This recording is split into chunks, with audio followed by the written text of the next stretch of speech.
Monsieur l'ambassadeur,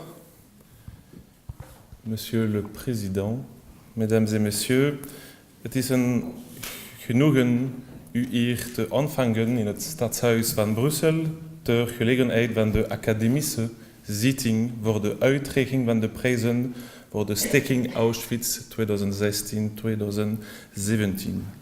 Madame Léchevin, Marion Le Maire, ne pouvant être des nôtres ce soir, m'a fait l'immense privilège en me proposant de la remplacer à cette séance académique qui lui tient particulièrement à cœur, vous le savez. Alors je vais être honnête avec vous, j'ai dû m'y remettre à plusieurs reprises pour préparer ce petit mot d'introduction, essayer de trouver les mots justes pour témoigner de mon admiration et vous dire à quel point être ici, parmi vous, aujourd'hui, est important, véhicule des émotions et a du sens pour moi. Des émotions en me rappelant les mots de ma grand-mère, dont j'étais si proche, qui m'a pour la première fois parlé de ces camps de concentration avec des mots un peu glaçants, maladroitement peut-être, mais avec son cœur et son histoire. Je devais avoir 10 ans. Des émotions évidemment en pensant à mes amis qui ont perdu des proches, parfois très proches à Auschwitz. De l'admiration pour les promoteurs de la fondation, là où nous aurions pu comprendre qu'à la peur et la mort allait succéder la haine et le désir de vengeance, un élan humaniste et généreux est né. S'il est vrai qu'il faut toujours regarder devant soi, il est tout aussi vrai que le souvenir de la Shoah doit être conservé. C'est pour cela que la collecte des témoignages et l'étude comparative de la Shoah avec les autres crimes de masse et les génocides doivent évidemment se poursuivre.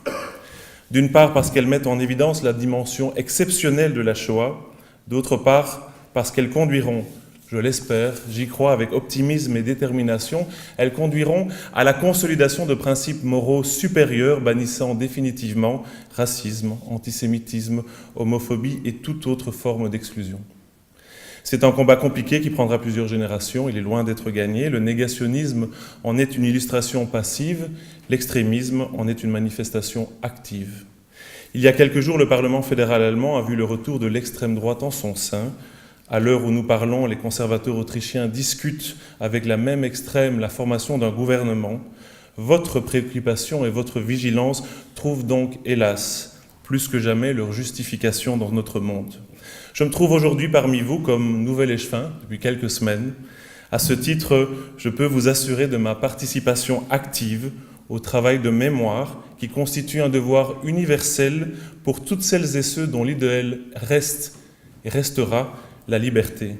Mesdames et messieurs, je voudrais m'adresser maintenant aux lauréats des prix ainsi qu'aux docteurs, doctorants et chercheurs qui viennent de trouver dans les organes dirigeants de la Fondation Auschwitz des interlocuteurs intéressés et motivés pour leurs recherches.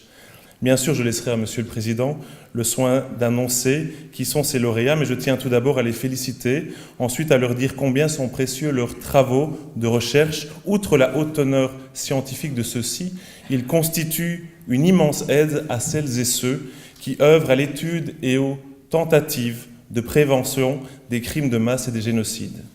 L'hommage que, ce faisant, la Fondation Auschwitz rend aux victimes des camps de concentration et d'extermination nazis et l'encouragement qu'il adresse ainsi à la communauté des personnes qui ont décidé d'orienter leur vie vers l'étude de l'innommable dans l'espoir de l'éradiquer un jour font que c'est pour moi, tout simplement, une immense fierté de vous accueillir et de pouvoir participer à cette séance académique. Mesdames et messieurs, au lieu de vivre orienté sur le passé, vous avez voulu que le souvenir serve aujourd'hui pour étudier ce phénomène bestial des crimes de guerre et surtout, pour que ces études et la promotion de leurs résultats empêchent que le passé redevienne un présent ou un futur.